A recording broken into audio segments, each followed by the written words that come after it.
السلام عليكم. اهلا وسهلا بك خويا.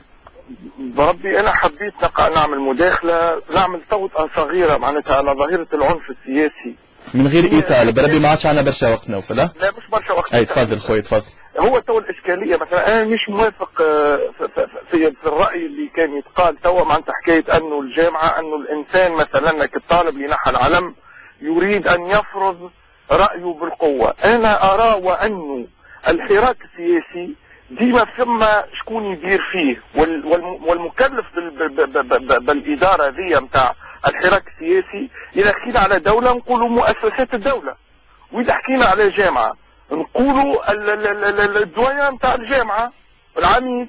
ويعني انا نرى وانه الاشكال نتاع منوبه مثلا، وهذا رايي الشخصي ما يلزم حتى حد، انه الاشكال هذايا هو الحراك السياسي هو حراك رفع الشعارات. الشعارات هذه اصبحت رايات عند كل الاحزاب، كل حزب عنده الرايه نتاعو يرفعها عند التظاهر وعند المطالبات وعند معناتها في عديد الاجتماعات وكل شيء. في الجامعه عندنا مدير للجامعه وهو عميدها الذي ادار هذا الحراك السياسي بين يساريين ويمينيين ومعناتها واسلاميين وسلفيين ونهضويين، ونلقاو انه هالعميد هذايا اللي الحراك هذايا بين يديه هو معناتها فشلا ذريعا، لم يحسن إدارة هذا الحراك السياسي.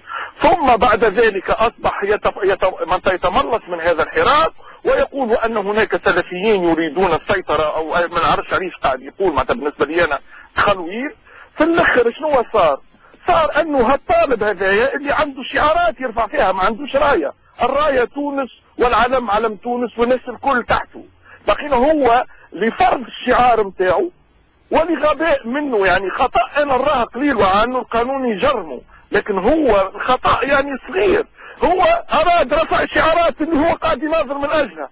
هبطك العلم، مش الهدف تطيح من قيمة العلم. انا حسب رأيي انا هو الهدف رفع الشعارات اللي كل حزب عنده شعارات وراه، وكل مناظر عنده شعار قاعد يخدم عليه، والشعار هذايا ولا رايه.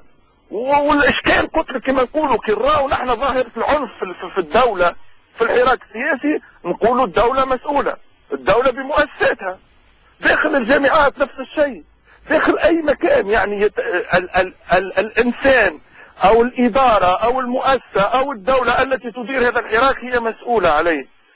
مش ممكن اليوم باش نجي ونحملوا اشخاص واطراف ونجي ونقولوا هالطرف السياسي هذا مشاكل والطرف الاخر خطير على خاطر شعارته ما عادش ظاهره.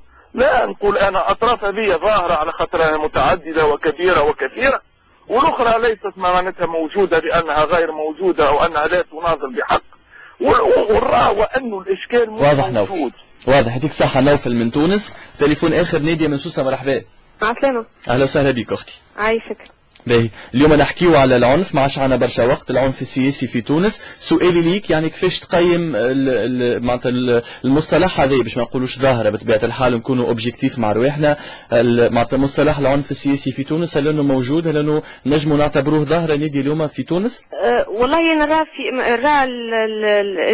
ديرنييرمون اللي نسمع في العنف السياسي اللي انا ظاهري قاعد يتغذى من اول حاجه معناتها. سامحوني اذا كنتم ديما ما تحبوش لكم الاعلام ولا بعض من لا، اذا كان فما حاجه باش نقضوا بها الاعلام حتى حد ما يقول لك لا بطبيعه الحال. لا، مو خاطر توا اي واحد ما عنده باش يعطي رايه في الاعلام يقولوا له معناتها ما يستحبوهاش معناتها.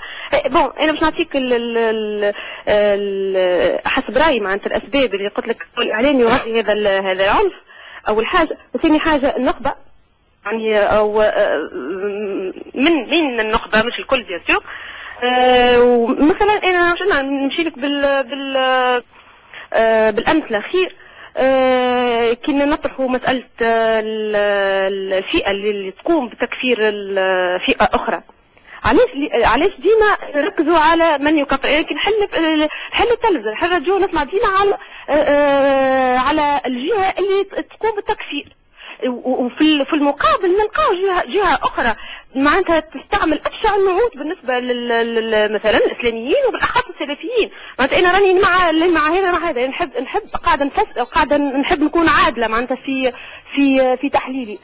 اذا كان توا حتى في الساده اللي بحذاك ايوه لا سمعت تكفير تكفير تكفير قداش من مرة معناتها، وكأنه فما تعمد لتجاهل الشق الآخر اللي يقوم اللي يستعمل في نعوت ماهيش باهية بالكل، معناتها ماهيش باهية بالكل. لا حتى حد ما ركز على التكفير. انا معناتها في كل مرة ممكن نحس فما تكفير قلت فما تشكيك زاد بالتشكيك بالجهل والظلامية زاد معناتها في الكونتر بارتي نديا. اي لا سمعت انت كيف ركزت على النقطة هذه.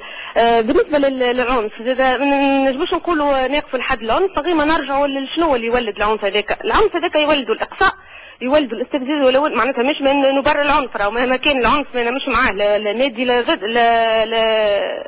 لا مادي لا معنوي، معناتها مش هذا تبرير العنف. اما اللي لازم نشوفوا اللي هو فما سبب راهو فما شنو اللي يولد العنف هذاك. الإقصاء لحد الان مثلا تو يحكيوا على السلفيين ومعناتها ويتحدثوا عليهم وكل ظاهره يرجعوها معناتها وكانه ولات سذاجه، معناتها كل حاجه من غير هكاك يعطيو في جوجمون على اللي صاير هكا.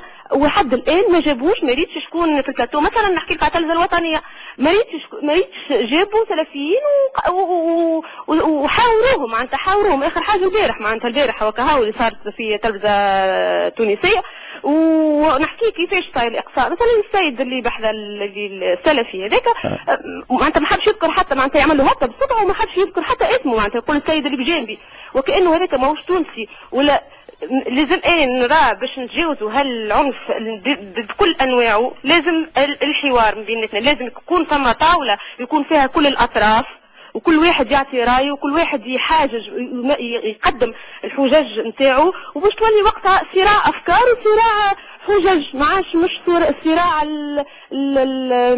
التهم وكانه باش معناتها باش تظهر اللي باش نظهر هي فكرتي هي صحيحه ولا يلزمني نجربك باللي عندي معناتها. واضح نادية واضح، ما عادش عندنا برشا وقت. يعطيك الصحه الفكره نتاعك وصلت.